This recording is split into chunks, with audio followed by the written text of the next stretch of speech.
You ever have that moment when a movie ends, and you just sit there, silent, staring at the screen? Your chest is heavy, your mind buzzing.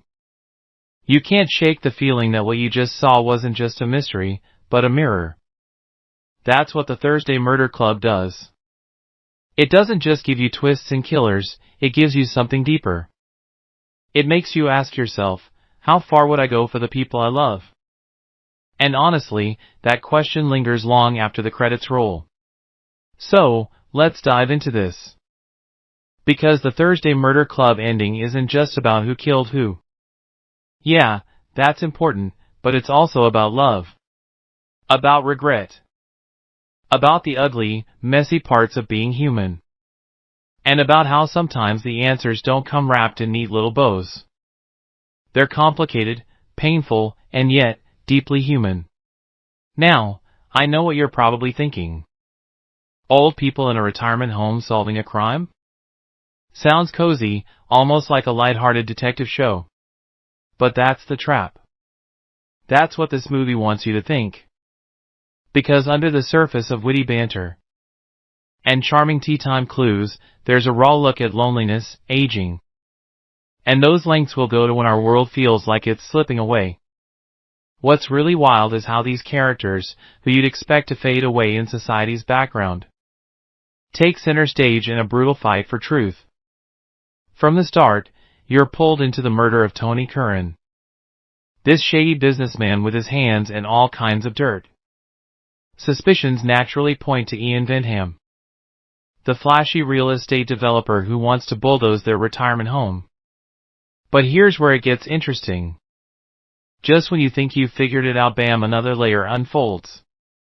Suddenly, it's not one mystery, it's two. Not one secret, but a web of them. Let me break it down. Because the beauty of this story is that everything interlocks, like pieces of an old, dusty puzzle you didn't think would fit, but somehow does in the end. First, Tony Curran.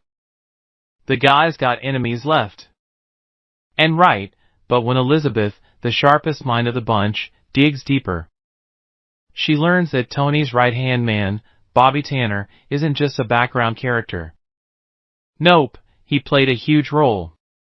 Honestly, the moment they showed Richard E. Grant in that photograph next to Tony, it was obvious he wasn't just window dressing. He had to come back in the climax. And of course, he does. When Elizabeth and Donna track him to that flower shop, man, that scene. It's dark comedy at its best. This gangster, this feared criminal mastermind, secretly obsessed with flowers. Like, imagine hiding your entire identity behind petunias. It's funny, but it's not just a gag. That's where so many truths come pouring out. And here's where the twist hits. Bogdan, the quiet contractor. The guy you don't really notice much in the beginning? He killed Tony. Not with malice, not with some grand evil plan. But out of desperation. Out of fear. Tony had been stealing the passports of immigrants like Bogdan, keeping them trapped, powerless. And when Bogdan fought back, it went too far. It wasn't cold-blooded murder. It was messy. Emotional. Almost accidental. That's what sets this film apart from your usual whodunit. Because in most murder mysteries, the killer is this psychopathic genius. Cold, calculated. Here, it's not like that. Bogdan isn't a monster. He's a son, a worker, a man crushed under the weight of an unjust system. And when faced with cruelty, he snapped. Haven't we all had moments like that? Moments where we're pushed so hard, so far into a corner, that we don't even recognize ourselves when we lash out? That's why it hits so hard. Because Bogdan's story feels real. But it doesn't stop there.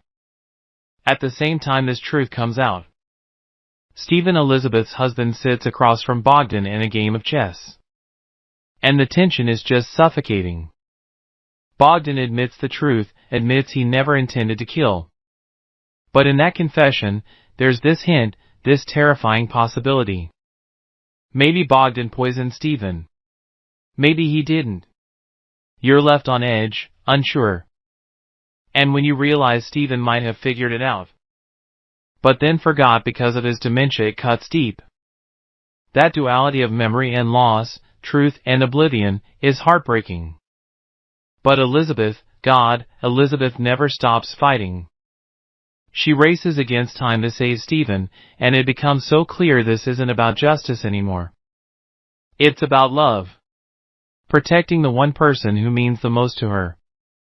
And that brings us full circle to the core theme: love makes us do things, dangerous things, unthinkable things.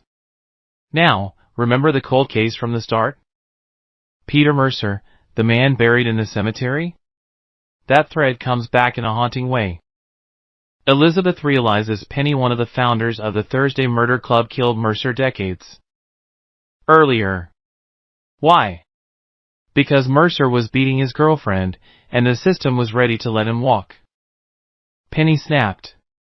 She couldn't let him get away with it. She chose justice, but not the kind written in a courtroom. The kind etched in grief, rage, and sacrifice. And here's where it gets gut-wrenching. Penny's husband, John. He's been carrying this secret for years. And when Ian Bentham's development threatened to expose Mercer's body, John killed Bentham. Not because of greed. Not because of hatred. But because he loved Penny. And he couldn't let her truth surface, couldn't let her legacy be written in blood and scandal. His choice? To kill again. To protect the woman he loved, even in her coma. John's final scene, asking for one last quiet moment with Penny, just destroys you. Because you know what's coming. He's not just saying goodbye. He's asking to join her. And when you realize he's going to end both their lives with those same drugs he used on Bentham, it's devastating. It's twisted. It's tragic. But it's also undeniably human. And isn't that what this whole story's about? That love isn't clean. It's not all flowers and sunshine. Sometimes it's messy. Sometimes it blinds us. Sometimes it drives us way past the line of morality. Bogdan kills to defend his dignity. Penny kills to protect a woman who couldn't protect herself. John kills to shield his wife from shame. All of them united by love. And that message lingers. The film wraps with these quiet, beautiful moments. Joyce's daughter saves the estate from demolition. Elizabeth and Stephen share a dance, fragile but tender.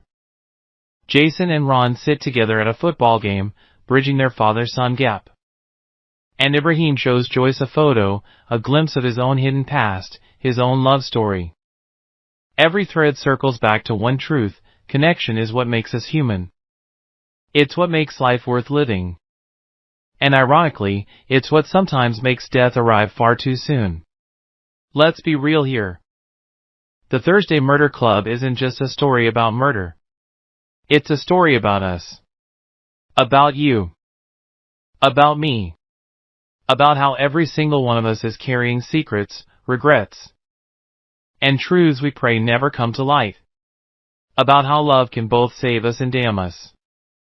And about how life, even when it nears its end, still has meaning, still has fight, and still has beauty. Now, you might be sitting there thinking, this was just a movie. But wasn't it more than that? Didn't it make you wonder, how would I react if someone I loved was in danger? Would I bend the rules? Would I break them? Would I cross lines I swore never to cross? And more importantly, what does that say about who we really are? Let me break it down one last time. 3 killers. 3 motives. None of them evil masterminds. Just people like you and me, trying to love, trying to survive, trying to protect. Bogdan kills out of fear. Penny kills out of rage. John kills out of devotion. And through them, the film shows us a mirror. We are all capable of both light and darkness, depending on who we're trying to save. And that's the real killer in this movie. Not Tony Curran, not Ian Venham, not even Bogdan or Penny or John. It's love. Raw, destructive, life-giving love. Love is the force behind it all. And that's what makes this story unforgettable. So here's my challenge to you. Before you click away, sit with that thought. Think about the people you love, the ones you do anything for. Where's your line? And if you're brave enough, drop it in the comments. Share your thoughts. Because this channel isn't just about me talking, it's about us building something together. A community that dives deep, not just into movies, but into the truths they pull out of us. And if this breakdown hit you in the gut, if it made you rethink what you just watched, do me a favor. Hit that like button. It tells me you want more deep dives like this. Subscribe so you don't miss the next one, because trust me, we're just getting started. And share this with a friend who loves a good mystery, someone who'd geek out as much as you did over this wild, emotional ride. At the end of the day, the Thursday Murder Club isn't really about murder. It's about love. And love, in all its broken, beautiful chaos, is the real mystery we're all trying to solve.